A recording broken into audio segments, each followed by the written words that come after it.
kita bilang nih nggak ngukur diri gitu ya. Iya, betul. Makhluk antah barantah nggak jelas, pernah masuk penjara karena menghina wapres ya. Betul. Tiba-tiba mulutnya kok bunyi nggak sopan banget gitu. Sangat tidak sopan. Ya, Mayor Jenderal Sunarko, Letnan Jenderal Soeharto dihina-hina, dilecehkan begitu. Saya yang nggak tentara aja saya marah loh. Saya ya. Apalagi saya, Pak. Karena kan saya ngomong jenderal pengkhianat, apalagi penjilat dia lancar aja tuh. Yakin. Ya, tentara akan bangkit naluri tentaranya kan untuk menyelesaikan semua ini. Itu pasti terjadi. Karena gini, janganlah coba untuk memancing-mancing tentara untuk kembali muncul naluri militernya kan. Karena tentara kalau begitu dilakukan satu konflik kan mati atau membunuh gitu Pak ya. Dibunuh atau membunuh atau terbunuh ya. Itu aja, nggak ada lain. Tahu Sunarko, kumis tebal, ya kan?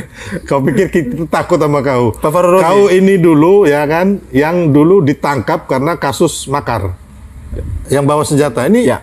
Sunarko ini, Sunarko, ya, dan Sunarko sama Soeharto, kamu yang menggeruduk KPU. Kita nggak ada takut sama kalian sama sekali loh, ya. Aku kasih tahu kalian, kalian jangan coba-coba mau bikin adu domba bangsa ini. Ya, kita ini punya hak yang sama. Kalian tuh hanya 300 orang, ya kan? Dibanding 96 juta ya, pemilih Prabowo Gibran. Kalian itu nggak sampai 1 TPS. Ya, jadi suara kalian tuh nggak sampai 1 TPS itu loh. Ya, TPS itu isinya 300. Ya, jadi jangan kau coba-coba mau mengadu domba, mau revolusi. Kalian siapa? Kan Sunarko kau ditahan kan? Atas kebaikan Pak Luhut sebagai jaminan akhirnya kamu bebas. Sunarko, kumis tebal kau, jangan sampai kita cukur kau punya kumis. Kau pikir kami takut sama kau? Hah? Nah, jadi omong kosong semua ini. Kira-kira ya bakal terjadi acara ketemu kopi darat ngopi bareng. Bisa jadi, boleh ya kan? Dan juga kemudian begini Pak ya kan? Ya supaya berpikir jernih lah, Silvester dan Ternak Mulyono ini. Jangan mencoba-coba untuk mengangkat persoalan-persoalan yang sebetulnya basi, ya kan, untuk menghantam mereka-mereka yang memperjuangkan keadilan. Jangan coba-coba. Karena kita tanpa pamrih, ya kan, kebencian. Ya. Oh, jangan kebencian ya. Kemudian juga ini satu hal yang secara etika juga tidak patut ya dilakukan oleh seseorang terhadap orang lain kan. Dan ini untuk penghinaan yang saya pikir kalau dari sisi hukum sudah patut dia dijatuhi hukuman. Jadi kembali lagi para purnawirawan jenderal ya kan, belum tentu istri, cucu, anak kamu tuh benar ya. Kalian menuduh orang ijazahnya palsu lah, Mas Gibran ini narkoba. Emang kalian punya bukti? Jangan-jangan anak cucu kalian itu ya yang begitu-begitu ya. Jadi jangan menuduh orang tanpa bukti. Ingat, usia udah tua. Kalian fitnah-fitnah orang, dosanya kalian yang kalian yang dapat dan juga anak cucu kalian ya. Saya tahu kok kalian ini siapa. Nah ini cara-cara PKI ini kan. Ini cara-cara PKI yang dilakukan. Karena PKI selalu khawatir dengan kekuatan besar seperti Islam dan militer dengan TNI, khususnya Angkatan Darat ya. Khususnya Angkatan Darat. Untuk itu mereka selalu mencari peluang kan, untuk memecah belah ini. Apa kira-kira yang mau disampaikan buat orang-orang semacam termul-termul ini, para penyembah berhala Jokowi ini? Saya bukan berharap lagi, saya minta ya kan, hentikan hal-hal seperti ini, hentikan tindakan yang tidak santun, menghujat ya kan orang-orang yang kita anggap kita tuakan, karena kita adalah demokrasi ala Indonesia ya. Jangan coba-coba mengintrodusir ideologi-ideologi bertentangan dengan Pancasila seperti komunis ya. Karena tidak akan pernah bisa kuasa, akan hancur. Ya kan, makanya Pak Prabowo itu nggak suka sama kalian, nggak gubris. Ya, makanya Roy ya kan, Tifa, emang kalian Pak Prabowo ada ketemu kalian. Terus yang kedua itu pensiunan jenderal-jenderal itu. Emang Pak Prabowo ada ketemu sama pensiunan ini yang habis obat ini ya kan, apa nih namanya nih? Forum Purnawirawan Prajurit TNI habis obat. Siapa yang main di sini? Yang jelas begini ya kan. Kalau si Peter ini cuma boneka aja, Pak, ya kan? Ya, orang yang dimainkan Boneka aja ya? orang yang dimainkan oleh satu kekuatan besar di atas. Di sana pasti kan bahwa dia relawan Jokowi, kan? Oke. Tentunya Ketua Solidaritas Merah Putih. Merah Putih, kan? Solmed. Nah, ini adalah Merah Putih yang tercederai ini, Pak. Tercederai. Ya, dengan adanya pernyataan-pernyataan seperti ini gitu. Nah, kalau kita lihat tarik ke atas lagi siapa? Ya sana ada Jokowi, ada Luhut, kan? Oh. Kan betapa naifnya ya ketika Luhut membiarkan tentara ini terpecah belah. Iya. Kemudian dibuatlah skenario seakan-akan Luhut berjasa atas lepasnya Pak Narko. Padahal nonsen. Nggak ada sama sekali itu. Nggak ada. Oke, ini ada beberapa hal yang menarik teman-teman sekalian. Pertama, Bang Rajasa mengatakan ada grand design skenario untuk mengadu domba. Betul. Itu cara-cara PKI. Iya, betul.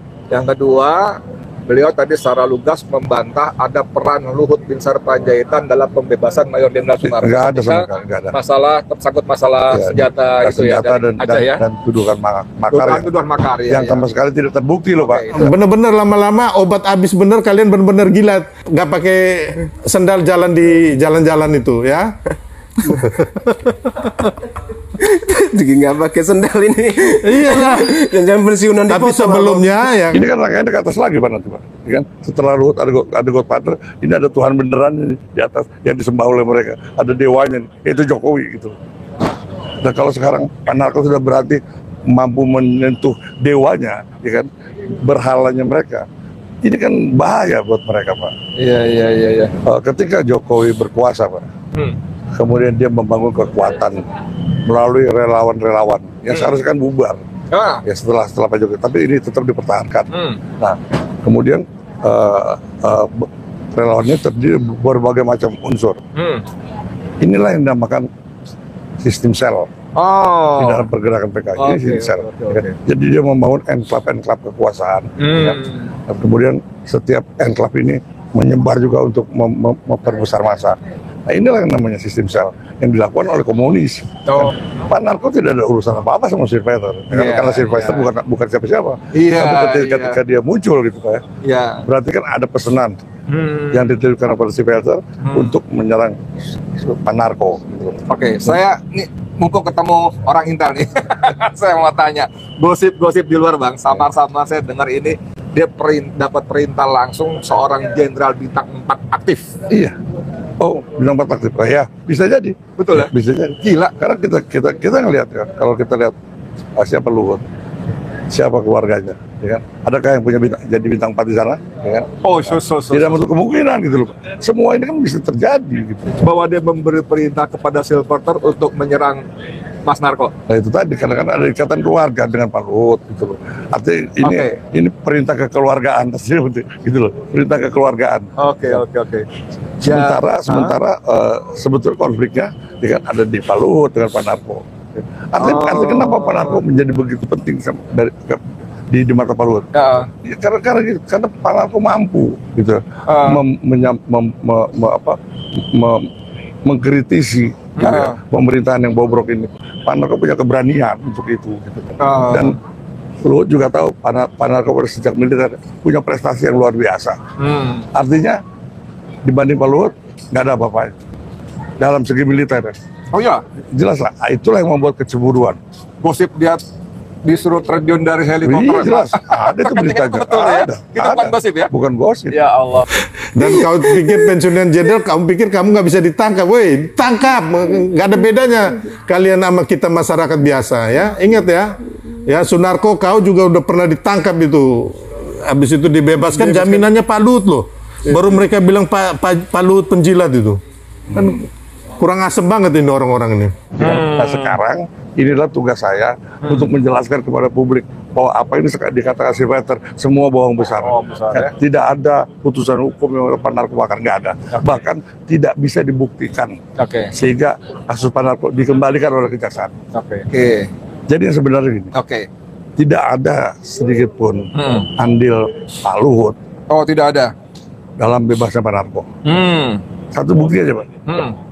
Berkas perkara yang diajukan oleh polisi ke kejaksaan tiga itu tolak karena tidak memenuhi unsur. Artinya apa? Tidak bisa menemukan ya, bukti-bukti bahwa Pak Narko itu makar. Gitu. Tentang utusan yang dikirim oleh Luhut, Ya. apa yang terjadi waktu itu? Jadi ditolak, Disuruh pulang. pulang. Tapi sempat ketemu beliaunya, utusannya. Masuk pulang. Sempat. Dan termasuk yang juga diutus oleh Panglima TNI. Oke. Apalagi itu. Nah, emang banyakkan mana pendukung ini Purnawirawan Jenderal? Kau punya pasukan berapa banyak sih lawan ini pendukungnya? Pak Prabowo 96 juta nih pemilih nih. Satu RT pun nggak sampai kalian. Aduh ampun. Kalian itu udah apa namanya? Udah Uzur lah gitu. Kata ya. kemarin kan salah satu narasumber saya, Bang, anak TNI juga minta para Purnawirawan udah macan ompong, kucing garong. Sebetulnya kalau saya lihat, ya Sylvester lah, ya kan, yang membuat, ya kan, mengadu domba, ya kan, publik, ya kan, Oke. menghasut publik, ya kan, untuk menciptakan sesuatu yang menciptakan instabilitas. Bukan Pak Narko. Ya. Terus mau dudukin DPR, mau somasi revolusi, 7 hari. mau revolusi. Ini yang pengacara mau somasi 7 hari. Jangan kan mau 7 hari, mau 7 jam juga nggak bakal digubris. Kalau sudah begini gimana ini? Semakin memanas saja. Mestinya Sylvester jangan serang personal. Kalau Pak Jokowi Gibran kan pejabat publik, tapi kalau hinanya kepada mantan Denjen Kopassus kan personal. Mikir dikit lah, katanya jangan pecah belah. Tapi kalau begini ya jelas mantan prajurit Kopassus marah besar.